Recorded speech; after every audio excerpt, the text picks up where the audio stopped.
Ee Mungu nichunguze,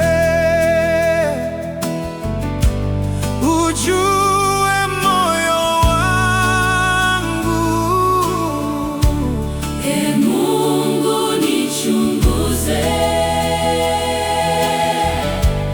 ujue moyo wangu. Habari za asubuhi mpenzi msikilizaji wa Nuru House Channel. Ninakukaribisha tena wakati huu wa asubuhi kwa dakika chache tuweze kusikiliza neno la Mungu. Ninaitwa Mwinjilisti Omari Samsoni. Fungu linalotuongoza kwenye series hii linatoka katika kitabu cha Mithali 20 fungu la 6. Linasema, watu wengi watangaza kila mtu wema wake mwenyewe, bali mtu mwaminifu ni nani awezaye kumpata? Leo tunaingia kwenye somo nyeti sana.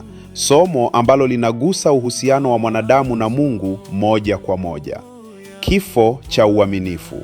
Waumini hawatoi sadaka na zaka. Leo watu wengi wanataka baraka za Mungu, lakini hawataki kuwa waaminifu kwa Mungu. Wengine wanaomba, Bwana nifanikishe, Bwana nibariki, Bwana fungua milango.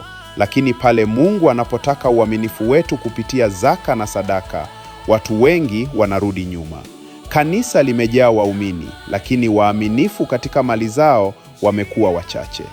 Biblia inafundisha kuwa kila kitu tulicho nacho kimetoka kwa Mungu.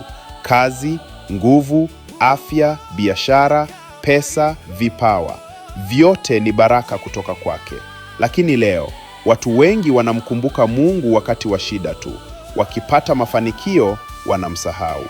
Wengine wanaweza kutumia fedha nyingi kwenye starehe, lakini wanapoambiwa kuhusu zaka na sadaka, wanaona ni mzigo. Wengine wanadanganya mapato yao mbele za Mungu. Wengine wanatoa kilichobaki baada ya kutumia kila kitu. Na wengine kabisa wamefunga moyo wao. Biblia inasema, je, mwanadamu atamuibia Mungu? Lakini ninyi mnaniibia mimi. Hili ni neno zito sana. Mungu haangalii kiasi kikubwa pekee, anaangalia moyo wa uaminifu. Zaka na sadaka si biashara ya kanisa tu, ni kipimo cha utii, uaminifu, shukurani na hofu ya Mungu.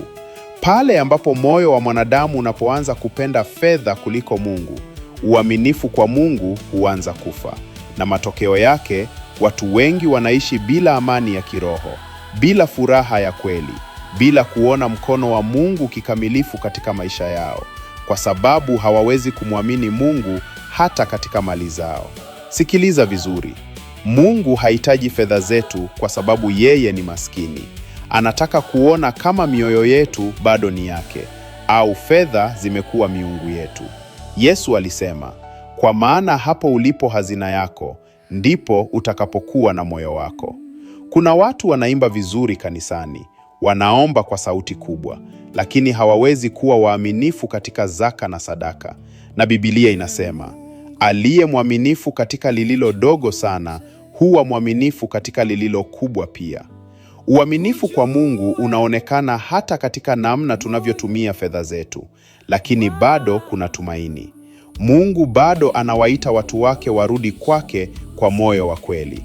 Suluhisho ni kutubu, kurudisha uaminifu wetu kwa Mungu, kutoa kwa moyo wa shukurani, kumweka Mungu mbele kuliko fedha, na kuamini kuwa yeye ndiye chanzo cha baraka zote. Zaka na sadaka si kupoteza, ni tendo la imani na uaminifu kwa Mungu. Na pale ambapo watu wa Mungu wanakuwa waaminifu, kazi ya Mungu husonga mbele, injili huenea, na baraka za Mungu huonekana wazi. Tuombe.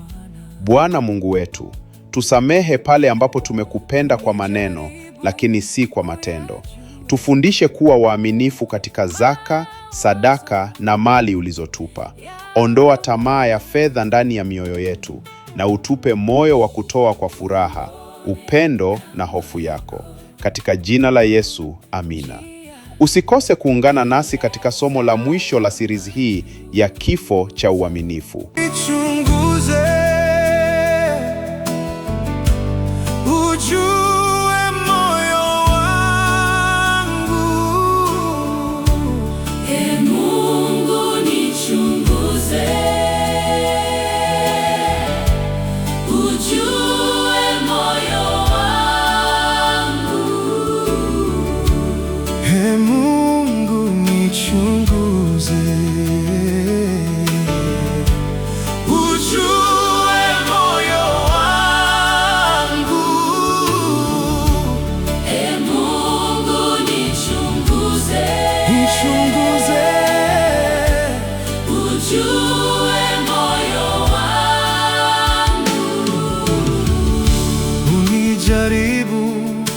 uyajue mawazo yangu Bwana.